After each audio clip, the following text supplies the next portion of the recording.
আপা এটা চোর চোর আমার ড্র থেকে টাকা চুরি করে মোটরসাইকেল কিনছে আপা। ভাইয়া একদম ফালতু কথা বলবো না কিন্তু ভাইয়া। কিসের ফালতু কথা? আব্বা আপনি কিছু বলবেন না, কি বলবেন না, না? না। আমার টাকা দিয়ে কিনছি, কেন?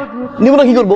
ডয়ারটা তো ফাঁক করে রেখে গেছিলা, মনে হচ্ছে টাকাগুলো আমার দিয়ে টাকাই আছে। আরে বাবা আমার জায়গায় যদি আজকে অন্য কেউ থাকতো, কোনো চোর ঢুকতো, এই টাকার কোনো সন্ধান পাইতো? আমি তো বাইক কিনে নিয়ে এসেছি। আমরা একেবারে চলে যাচ্ছি বাসা ছেড়ে। একেবারে চলে আসছি মানে করব কি করব? আপনাদের অত্যাচার বসে বসে সহ্য করবো? আপনার ছেলের অত্যাচার সহ্য করবো?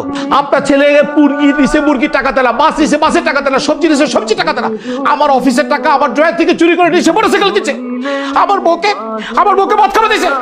আপনার ছেলে আমার বউকে কার্পোরেটে দিয়ে শ্বশুরবাড়ি পাঠিয়ে দিয়েছে, আমার ঠিক আছে হাতে কথা বলছে। এরপরে বলেন এখানে থাকতে ভাইকা আপনাকে মাকে আর আপনার গুরুদের ছেলেকে খাওয়াবো? আমি আর খাওয়াতে পারবো না। আপনাকে আমি কতবার বলবো আপনার ছেলেকে বিদেশে পাঠিয়ে দিন, আপনি তাকে বিদেশে পাঠাচ্ছেন না, আপনি তাকে কোলে বসে রাখছেন, আপনি বসে রাখেন, আমি পারবো না, আমি আর বসে বসে কাউকে খাওয়াতে পারবো না। তুই আমাদের খাওয়ানোর খোটা দিলি, ঠিক আছে, তোকে আর আমাদের বসিয়ে বসিয়ে খাওয়াতে হবে। এই সংসার যদি খাবার জোটে তাহলে খাবো, আর না জোটলে না খেয়ে যা যা যা। ভাবি ভাবি ভাবি কি আম্মা? ভাবিরে দেখি ভাবির দিকে করবো মানে? তো ভাবির খুঁজতে পারি না আমি। আবার কোন জটিলতা লাগাইতেছ? আবার কোন কথা কথা কান কথা কয়ে ভাবিরে বাড়ি থেকে বাইর করতে আসছো? আরে আজীব বিষয় কি করছি আমি? কি করছো তুমি জানো না? তোমার ভাই তোমার বড় ভাই আমার আজে বাজে বকাবকি করে সেক্ষেত্রে চলে গেছে। আর কি চাও? এবার একটা কাজ করো, এবার তুমি আমারে এবার কি পাই?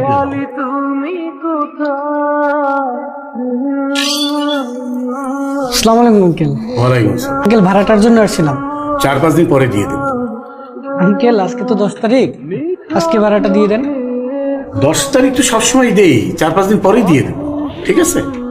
আচ্ছা একটু তাড়াতাড়ি দিন, ঠিক আছে আসেন। খুব তো বাড়িওয়ালার পোলারে বললা যে 4-5 দিন পরে ভাড়া দিয়ে দিবা। কই থেকে তুমি ভাড়া দিবা? টাকা তোমার কাছে আছে না আমার কাছে আছে যে ভাড়া দিবা? আমি মানতেছি যে বড় ছেলে একটু বেশি বলে ফেলছে, আরে গায়ে মাথায় হাত দিয়ে একটু বলতে পারতা যে বাবা কিছু মনে করিস না, ভুলে যা সবকিছু। তা না, খুব ফুটানি দেখাইছিলা না? যা যা যা যা, তোরে লাগবে না, আমি নিজেই সংসার চালাতে পারবো, তাই বলে তো বাড়ি থেকে বাইর করে দিলা।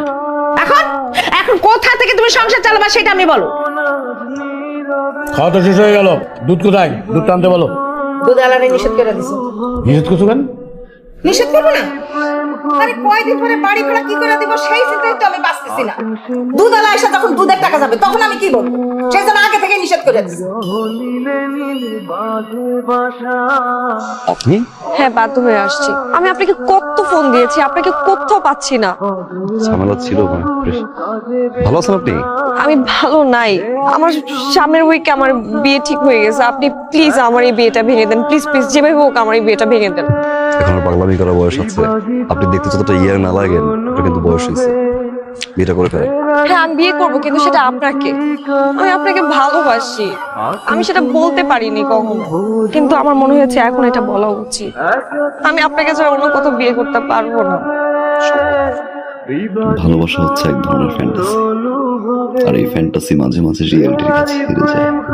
আমার রিয়েলিটি হচ্ছে আমার মা, আমার বাবা, আমাদের সংসার। ধরে নিন আমার ফ্যান্টাসিও আমার রিয়েলিটির কাছে হেরে গেল।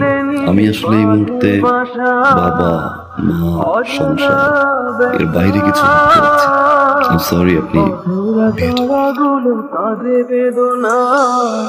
বিয়েটা এটা রাখো ভাইয়া। এটা কি? 1.5 লাখ টাকা। 1.5 লাখ টাকা? কেন? ওই যে তোমাকে না বলে নিয়েছিলাম। এটা লাগবে না, ছোট ভাই থেকে 1.5 লাখ টাকা দিয়ে একটা মোটরসাইকেল দিতেই পারি।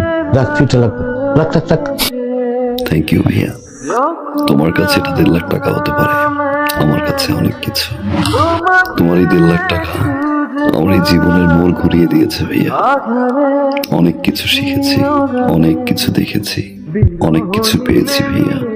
মা, আগামী 15 তারিখে আমাদের ফ্লাইট। আলহামদুলিল্লাহ ভালো যাচ্ছে। আলহামদুলিল্লাহ। কিন্তু বাবা একটা দেনা ছিল তো। দিয়ে আসছি, যার টাকা তার হাতে পৌঁছে দিয়ে আসছি। খুব ভালো করেছিস বাবা। হজ থেকে এসে ইনশাল্লাহ বাবাকে নিয়ে সিঙ্গাপুর যাবো। হার্টের ট্রিটমেন্ট ওইখান থেকে করে নিয়ে আসবো। কিন্তু বাবা আমরা এই যে সবাই মিলে আমরা হজ করতে যাইতেছি, কতগুলো টাকা খরচ হইতেছে, তারপর তুই দেনাটাও শোধ করলি। মানে দেশের মধ্যে একটা ভালো ডাক্তার দেখাইলে ভালো হতো না? সিঙ্গাপুরে যাওয়ার দরকার কি? আমি যতদিন আছি তোমাদের সেবা করে সারা জীবন তো চালিয়ে গেছে, এবার একটু সেবা করার সুযোগ।